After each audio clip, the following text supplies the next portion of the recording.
യെശയ്യാ പ്രവാചകന്റെ പുസ്തകത്തിൽ നിന്നുള്ള വായന 26-ാം അധ്യായം 1 മുതലുള്ള തിരുവചനങ്ങൾ. വിജയഗീതം. അന്ന് യൂദാദേശത്ത് ഈ കീർത്തനം ആലപിക്കും.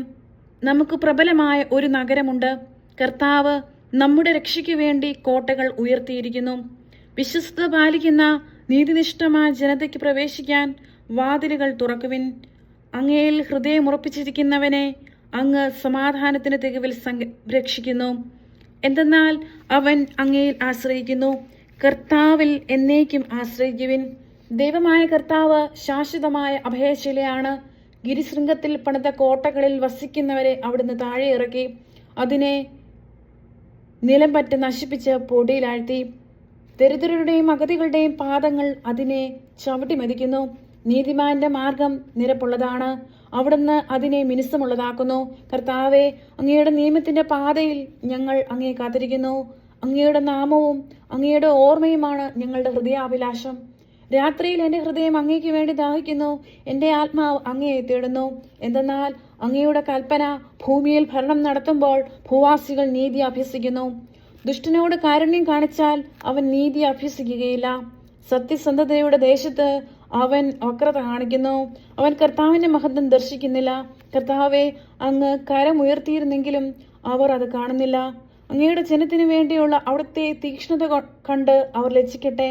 അങ്ങയുടെ ശത്രുക്കൾക്ക് വേണ്ടിയുള്ള അഗ്നി അവരെ ദഹിപ്പിച്ച് കളയട്ടെ. കർത്താവെ, അങ്ങ് ഞങ്ങൾക്ക് സമാധാനം നൽകുന്നു. ഞങ്ങളുടെ പ്രവൃത്തികൾ യഥാർത്ഥത്തിൽ അങ്ങാണല്ലോ ചെയ്യുന്നത്.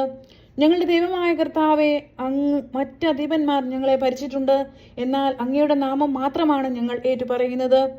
അവർ മരിച്ചു, ഇനി ജീവിക്കുകയില്ല. നിഴലുകൾ മാത്രമായ അവർ ഇനി എഴുന്നേൽക്കുകയില്ല. അത്രത്തോളം അവിടുന്ന് അവരെ നശിപ്പിച്ചു. അവരുടെ സ്മരണ പോലും തുളച്ചു മാറ്റി. കർത്താവെ, അങ്ങ് ജനങ്ങളെ വർദ്ധിപ്പിച്ചിരിക്കുന്നു. ജനത്തിന്റെ വളർച്ച അങ്ങേക്ക് മഹത്വം നൽകിയിരിക്കുന്നു. ദേശത്തിന്റെ അതിർത്തികൾ അങ്ങ് വിസ്തൃതമാക്കി. കർത്താവെ, കഷ്ടതകൾ വന്നപ്പോൾ അവർ അങ്ങയെ അന്വേഷിച്ചു. അങ്ങയുടെ ശിക്ഷ തങ്ങളുടെ മേൽ പതിച്ചപ്പോൾ അവർ അങ്ങയോട് പ്രാർത്ഥിച്ചു. കർത്താവെ, ഗർഭിണി പ്രസവം അടുക്കുമ്പോൾ വേദന കൊണ്ട് കരയുന്നത് പോലെ ഞങ്ങൾ അങ്ങേക്ക് വേണ്ടി വേദനിച്ച് കരഞ്ഞു. ഞങ്ങളും ഗർഭം ധരിച്ച് വേദനയോടെ പ്രസവിച്ചു. എന്നാൽ കാറ്റിനെ പ്രസവിക്കുന്നത് പോലെ ആയിരുന്നു അത്. ദേശത്തെ രക്ഷിക്കാൻ ഞങ്ങൾക്ക് കഴിഞ്ഞില്ല. ഭൂമിയിൽ വസിക്കാൻ ഇനി ആരും ജനിക്കുകയില്ല. അങ്ങയുടെ മരിച്ചവർ ജീവിക്കും. അവരുടെ ശരീരം ഉയർത്തെഴുന്നേൽക്കും. പൂഴിയിൽ ശയിക്കുന്നവരെ ഉണർന്ന് സന്തോഷഗീതം ആലപിക്കുവിൻ.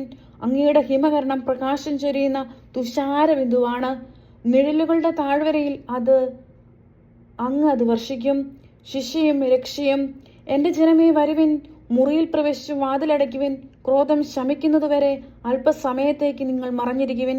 ഇതാ, ഭൂവാസികളെ അവരുടെ അകൃത്യങ്ങൾക്ക് ശിക്ഷിക്കാൻ വേണ്ടി കർത്താവ് തന്റെ ഭവനത്തിൽ നിന്ന് ഇറങ്ങി വരുന്നു.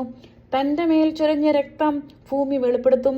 വധിക്കപ്പെട്ടവരെ ഇനി അവൾ മറച്ചു വയ്ക്കുകയില്ല.